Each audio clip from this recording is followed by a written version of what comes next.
all colors, all flavors. The icon has it. The avatar, the logo has it. You know what I'm saying? And then your hashtag is follow the hat. So it's like you branded this thing, man. You're the king of branding with this thing. So talk to me about it, man. Let's talk about that hat, brother. Well, wow. Okay. It's a symbol here. Well, there's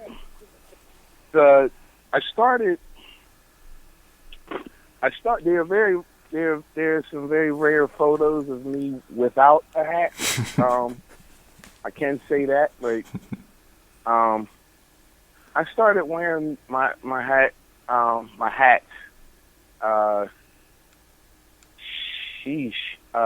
94.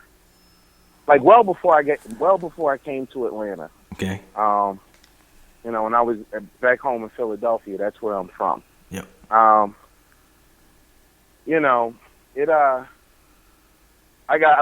It's a real simple story how it started. My mom sent me to the store to go get, a couple items about the storm, snowstorm back home in Philly, and I had to go walk to the corner store before it got bad. And I went outside, put my coat on, I went outside. The hawk was blowing real hard. Like, if you from up north, or you from someplace where it's cold, like, that wind that cuts through your body, we call that the hawk in Philly. I'm sure they call it that in other places as well, but that's what we call it where I'm from. And so I'm walking down the street, the hawk blows, is like killing me, you know what I'm saying? So I go back in the house, I go in the closet, the coat closet, to go get a hat. I was looking for, a Scully, and I ended up pulling out, a Tambourine hat, and went outside, and I just put it over my head and everything, and I got down, started walking down the street. The hawk blew again. I'm like, shit, it's cutting me. So I went and just pulled it down over my ears.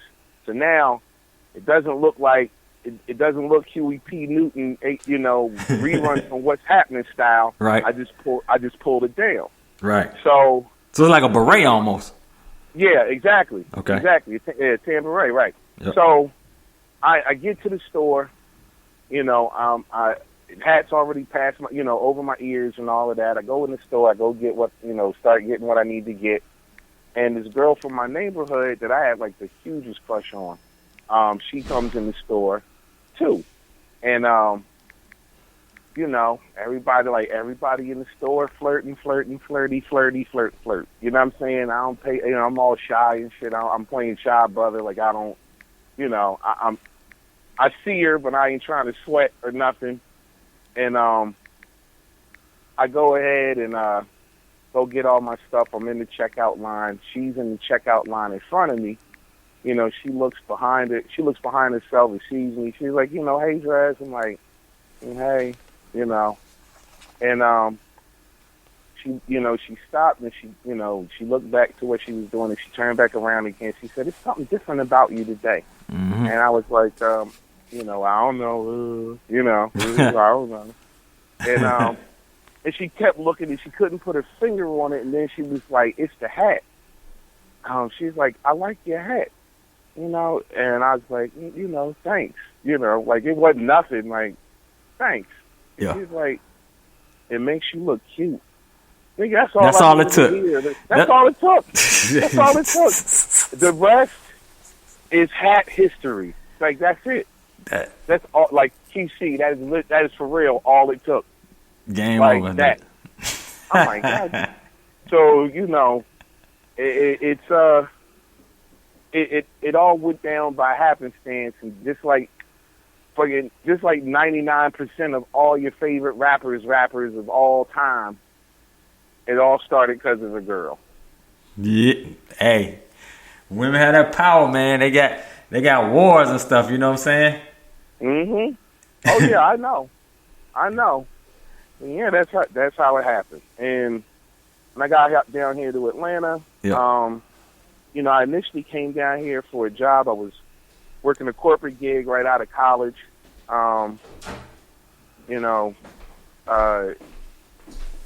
it didn't work out. Mm-hmm. You know what I'm saying? I ended up taking what was my thesis paper and turned that into what you know is Four Kings Entertainment. Four Kings. Shout out to Four Kings, yeah. Yeah, and you know, just kept moving and kept progressing, and you know, had some great individuals behind me and working with me. Yeah. And you know, we just kept grinding, trying to figure out, just grinding and trying to figure out how to make you know our city and our scene better. Like, I mean, I wasn't going back home to Philadelphia anytime soon, so it's like if I'm going to be here, I just wanted to be comfortable. Right. You know, like when I got down here, much like a lot of people that have been here, you know, almost, you know, 20 years or more. Yep. You know what I'm saying? Like, you know, I'm an immigrant. 94. Yep. Yeah, I came in 90. I came in 90. Yep. Yeah, I'm an immigrant to Atlanta. You know what I'm saying? Like, I'm not from here. You know what I mean? I wasn't born and raised. I'm not a Grady baby or nothing like that. Like, it, you know, but when I got down here, it was a culture shock for me. Right. And you couldn't find certain things you were looking for. Yeah. You know, it wasn't a lot of what I was accustomed to, you know, back home.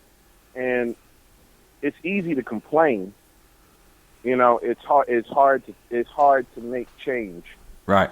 You know, and to be passionate about making the change you want to see. So, all right, you know. So let me I know where you're probably going with this. All right, so because I came down here in the early '90s, as far as music back then, we had probably. It started, you know, it wasn't no real radio station like, you know, at nighttime, V103, you had Ryan Cameron came on in the evenings after 6, I guess. He was in that slot. Then you had 88.5 WRAK and WRFG rocking, you know what I'm saying, alternative radio, you know what I'm saying. You had that rocking, you had the DJs doing their thing, Randall Moore, Talib Shabazz doing their thing on Sunday evenings. You know what I'm saying? You had that popping. You discovering new music. You discovering stuff from other places that you don't hear, that you haven't heard before. You hear Wu-Tang before it, you know, breaks and other things. These dudes was instrumental in doing it. So that was the scene, especially when I was in college and probably the same as you. And then the music here, you know what I'm saying, as the commercially, what was put in front of you, you had the booty shake popping here in front of you. Atlanta bass. And on the back end, and this is where I discovered, and that was where you were instrumental, is, okay, you had Outkast, you had, you know, guys like that from the South, but you actually were a champion of what I call the underground scene. You know what I'm saying? You actually you brought out cats I ain't never heard of.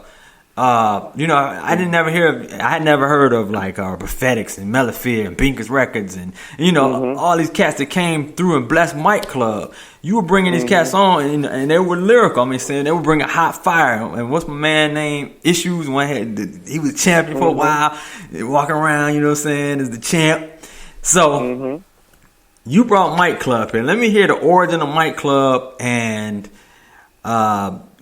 just basically want to hear a little bit about, you know, what your feelings of Mike Club in the Atlanta music scene at that time. Well, when Mike Club started, well, before it was Mike Club, there was a show called The Ave that Four Kings Entertainment put together, and it was championed by the late DJ Ox. And initially what the Ave was a showcase. You know, just another opportunity for us to do what we were accustomed to do, which is, you know what I mean, to develop and grow, you know, local talent. Right. You know, that was what it was all about for us. You know, we weren't trying to showboat or anything like that. It's just, this is, you know, we wanted, like I said, it was all about how to make Atlanta comfortable. You know what I'm saying? For those of us that are accustomed to a particular style or a particular type of sound.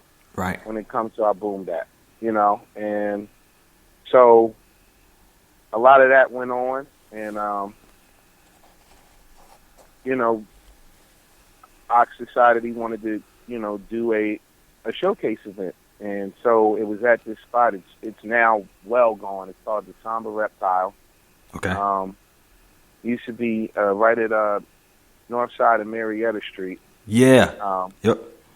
And so he did that for a minute, and then the venue, much like a lot of venues here in Atlanta, went through this period of transition, and eventually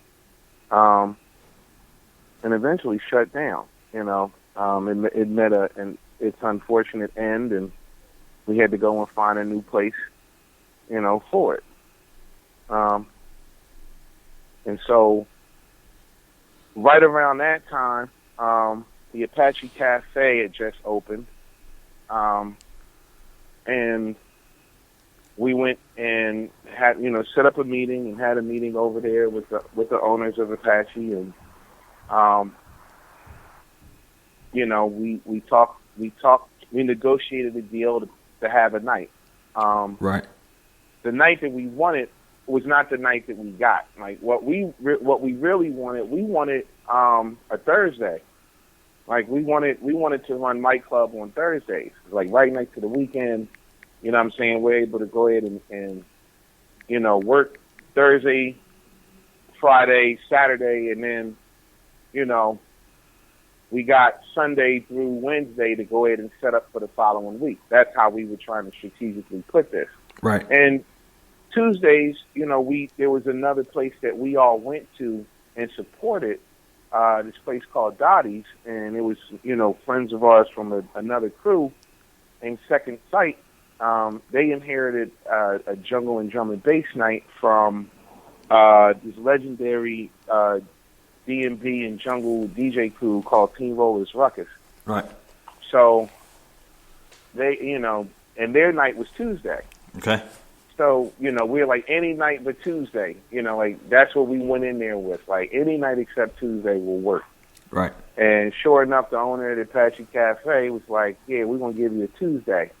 And we told them, like, hey, man, we got friends in our scene that we support, and they had the Tuesday, and Ben had the Tuesday, and we just want to make sure that, like, honestly, you kind of cutting off, you're kind of chopping a leg off when it comes to our particular scene.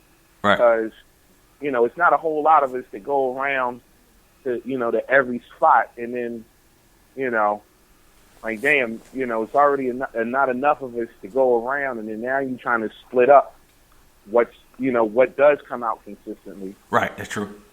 So it's like, well, damn, well, take it or leave it. We needed the real estate, you know what I'm saying? So we ended up taking it, but not before we had to go. We went and had a talk with, our friends over at Second Sight, over at Dottie's, and told them what was happening, and like, hey, man, we just went and pitched, one of our events over to Apache, and, we tried to pitch for a Thursday night, and what they gave us was a Tuesday, and, I'm coming over here to let you know so that you're not surprised, and